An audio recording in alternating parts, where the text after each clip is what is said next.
राजनीति की बात नहीं करता। ये जलसैया बहनें भी कह रही है कि जितनी भी योजनाएं जमीन पर उतर रही है पेयजल एवं स्वच्छता विभाग का, उस विभाग में भारी भ्रष्टाचार है, भारी लूट है, भारी गबन है। अगर आंख मूंद करके भी कोई जांच करने गांव में चला जाए तो उसे पता चल जाएगा कि कितना भ्रष्टाचार हो रही है और कितना लूट हो रहा है। और इन तमाम लूट में, इन तमाम भ्रष्टाचार में अगर किसी का सहयोग है, किसी का मौन समर्थन है, किसी की अगर हिस्सेदारी है तो स्थानीय मंत्री का है।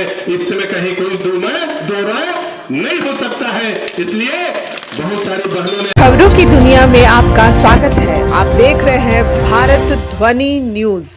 अपने आक्रोशपूर्ण विचारों में, अपने आक्रोशपूर्ण बातों में जो नारा लगाया है वह बहुत ही शर्मनाक है। जिस विभाग के मंत्री इस धरती के जनप्रतिनिधि है, पूरे राज्य को पानी पिलाने की जिम्मेदारी है, और उस मंत्री के खिलाफ में इतनी बहनें बैठी है, इससे बड़ा शर्मनाक बात कुछ नहीं हो सकता है। क्योंकि उनके कलम से होना है। अगर वो चाहते तो 1 मिनट में जलसैया बहनों को 18,000 नहीं तो कम से कम 15,000 बंदे लागू कर देते। कोई बड़ी बात नहीं थी, क्योंकि जलसैया गांव में जमीन पर काम करती है, ये किसी से छुपा हुआ नहीं है, वो खुद भी जानते हैं। लेकिन ये सरकार सिर्फ और सिर्फ धोखे की सरकार है, झूठ बोल करके चलने वाली सरकार है। जब सरकार बनी थी बहुत लंबी चौड़े बातें की थी। हेमंत सोरेन जी बोले थे कि जब हम मुख्यमंत्री बनेंगे तो सारे अनुबंध कर्मियों को, चाहे वो आंगनबाड़ी सेविका हो, चाहे वो पारा शिक्षक हो, चाहे जो जलसैया हो, चाहे वो स्वास्थ्य सैया हो, चाहे अन्य क्षेत्रों में काम करने वाले लोग हो, सभी लोगों को हम सम्मानजनक मानदेय देंगे और उनको अस्थायी करने की दिशा में हम प्रयास करेंगे। लेकिन मैं दावे के साथ कह सकता हूं कि आज जलसैया जो बैठी है, इनके अलावा जितने भी अनुबंध पर काम करने वाले लोग हैं, चाहे वो कंप्यूटर ऑपरेटर हो, चाहे वो सहायक शिक्षक हो, चाहे वो स्वास्थ्य की सहिया हो, चाहे वो रोजगार सेवक हो, मनरेगा कर्मी हो, एक कदम भी सरकार उनके बारे में सोचने का काम नहीं की है।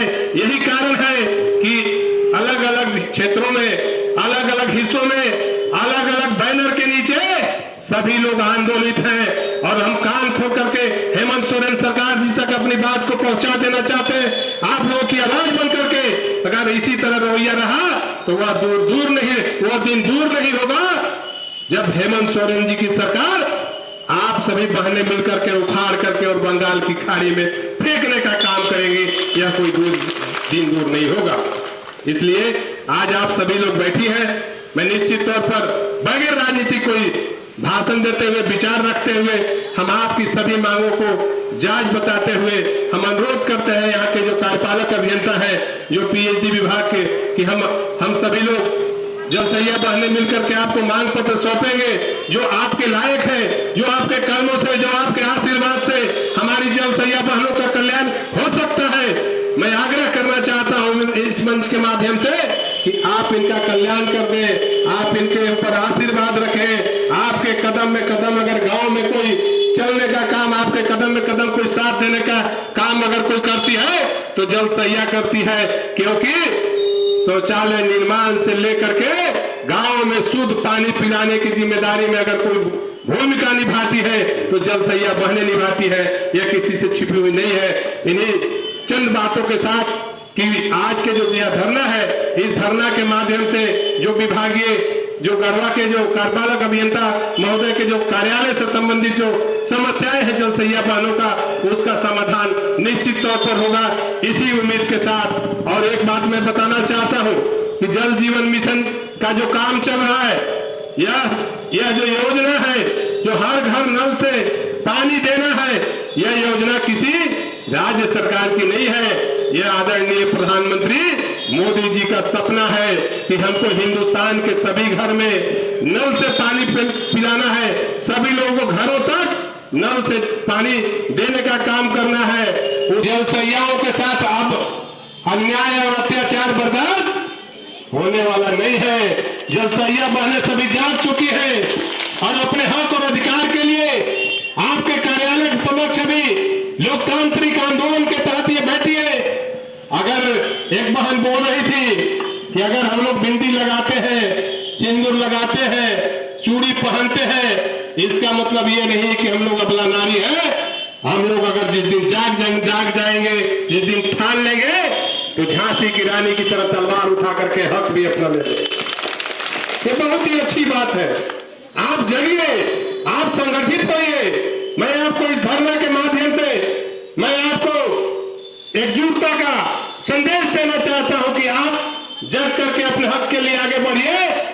संरक्षक के तौर पर नहीं, बल्कि आपका भाई के रूप में सूरज गुप्ता हर कदम में, हर जगह आपको नजर आएगा। ये हम आपको विश्वास देना चाहते हैं, हम आपको वादा करना चाहते हैं।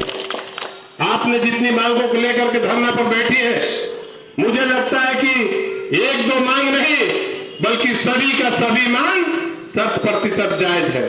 क्योंकि आप जो काम करती है, मुझे जो जानकारी है, चाहे वो केंद्र की योजना हो, चाहे वो राज्य की योजना हो, तमाम योजनाओं को जमीन पर उतारने में जलसैया बहनों का जो योगदान है, उसे कभी भुलाया नहीं जा सकता। क्योंकि सरकार सिर्फ फरमान जारी करती है, सरकार योजनाओं को उतारती है, लेकिन अगर जमीन पर कोई काम करता है तो हमारी बेटी जलसैया करती है। यह किसी से छुपा हुआ नहीं है, ये बड़े अधिकारी भी जानते हैं। लेकिन इनके साथ अन्याय हो रहा है, अत्याचार हो रहा है, इनके साथ आर्थिक शोषण हो रहा है, इनके साथ गलत बर्ताव हो रहा है, उस पर कोई बोलने वाला नहीं है। बहुत ही दुख की बात है कि अत्याचार के खिलाफ कोई बोलने के लिए तैयार नहीं होता है। और जिस विभाग में काम करने वाली बहनें हैं, मुझे लगता है कि उस विभाग के मंत्री तो यही से आते हैं, यही के जनप्रतिनिधि हैं। अभी एक प्रेस के साथी हमसे पूछ रहे थे कि जो पीएचडी विभाग के योजनाएं चलती हैं, उसमें भ्रष्टाचार आप मानते हैं कि नहीं मानते हैं? मुझे तो लगता है कि भ्रष्टाचार के नाम पर बोलने में